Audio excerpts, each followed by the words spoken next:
Hey guys, இன்றைக்கி நம்ம வீடியோவில் என்ன பார்க்க போகிறோன்னா நுய் சோத்தே ஒசஃப் ஏ லெக்யூம் எப்படி செய்கிறதுன்னு சொல்லிட்டு பார்க்க போகிறோம். இது வந்து ஒரு சைனீஸ் டிஷ்ஷு. இது செய்கிறது ரொம்பவே சிம்பிள் அண்ட் டேஸ்ட்டுமே ரொம்ப சூப்பராக இருக்கும். சின்ன குழந்தைங்களாம் ரொம்ப விரும்பி சாப்பிடுவாங்க. ஸோ கண்டிப்பாக இதே போல் நீங்களும் உங்கள் வீட்டில் ட்ரை பண்ணி பாருங்கள். இப்போ எப்படி செய்கிறதுன்னு சொல்லிட்டு பார்த்துடலாம்.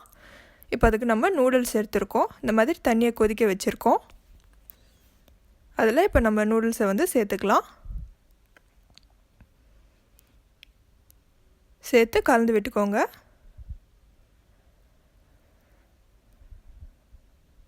இப்போ நூடுல்ஸ் பார்த்திங்கன்னா நல்லாவே வெந்துருச்சு. இப்போ நம்ம அதை வடித்து எடுத்துக்கலாம். அண்ட் இதுலேயே லைட்டாக தண்ணியும் ஊற்றிக்கோங்க. ஒன்றோட ஒன்று ஒட்டாமல் இருக்கும். அப்போ தான் இப்போ நம்ம வெஜிடபிள்ஸ்லாம் கட் பண்ணி ரெடியாக வச்சுருக்கோம். ஒரு சின்ன துண்டு இஞ்சி, 5-6 பல் பூண்டு, இன்னொரு வெங்காயம் நம்ம கட் பண்ணி வச்சுருக்கோம். இப்போ ஒரு பவுல் எடுத்துக்கலாம். அதில் நம்ம முட்டை உடச்சி ஊற்றிக்கலாம். ஒரு 3 முட்டை நாங்கள் இன்றைக்கி எடுத்துருக்கோம். இப்போ இதில் தேவையான அளவுக்கு சால்ட் அண்ட் பெப்பர் சேர்த்துக்கலாம். சேர்த்து இதை நல்லா பீட் பண்ணி எடுத்துக்கலாம். அண்ட் இப்போ ஸ்டவ் ஆன் பண்ணி ஒரு பேன் வச்சுருக்கோம்.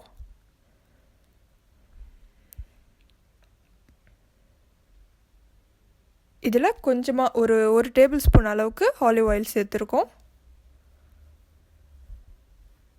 இப்போ நம்ம மிக்ஸ் பண்ணி வச்சுருந்த முட்டையை இதில் சேர்த்துக்கலாம். சேர்த்து இது நல்லா பொடி மாஸ் மாதிரி பண்ணி விட்டுக்கோங்க.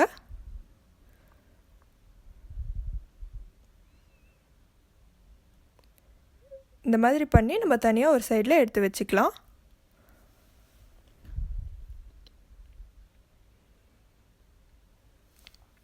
இப்போ அதே பேனில் ஒரு 2 டேபிள் ஸ்பூன் அளவுக்கு நம்ம ஆயில் சேர்க்க போகிறோம். இப்போ இதில் நம்ம கட் பண்ணி வச்சுருந்த இஞ்சி, பூண்டு, அப்புறம் ஒரு பெரிய வெங்காயம்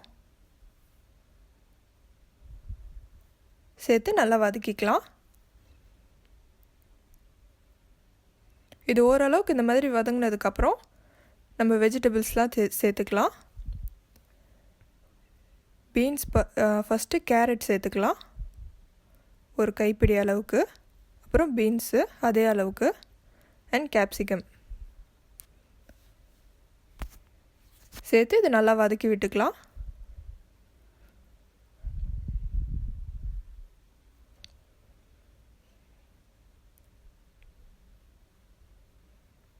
இப்போ இன்னொரு பவுல் எடுத்துருக்கோம். இதில் சோயா சாஸ் வந்து ஒரு 2 டேபிள் ஸ்பூன் அளவுக்கு நம்ம சேர்க்க போகிறோம்.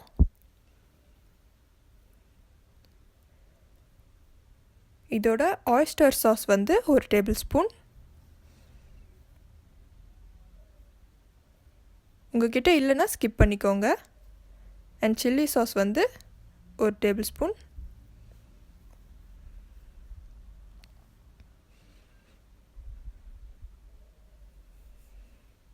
சேர்த்து இது நல்லா மிக்ஸ் பண்ணி விட்டுக்கலாம்.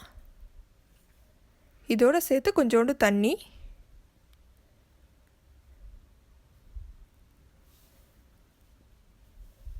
இப்போ நம்ம காய்கறிலாம் நல்லா வதங்கியிருக்கு.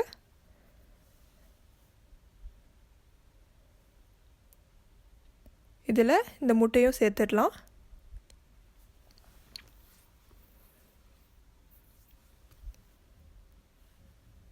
நம்ம வேக வச்சிருந்த நூடுல்ஸ்,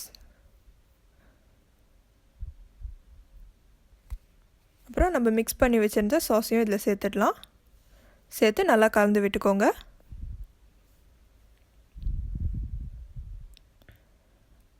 ஸோ அவ்வளோதான், நம்மளோட நுய் சோத்தே வந்து ரெடி ஆகிடுச்சு. இப்போ நம்ம ஸ்டவ்வை வந்து ஆஃப் பண்ணிடலாம்.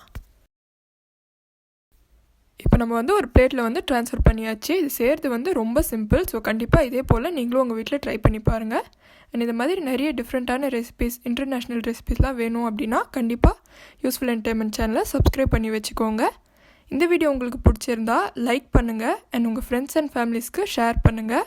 யூஸ்ஃபுல் என்டர்டைன்மெண்ட் சேனலுக்கு சப்போர்ட் பண்ணுங்கள். தேங்க்யூ. Bye guys.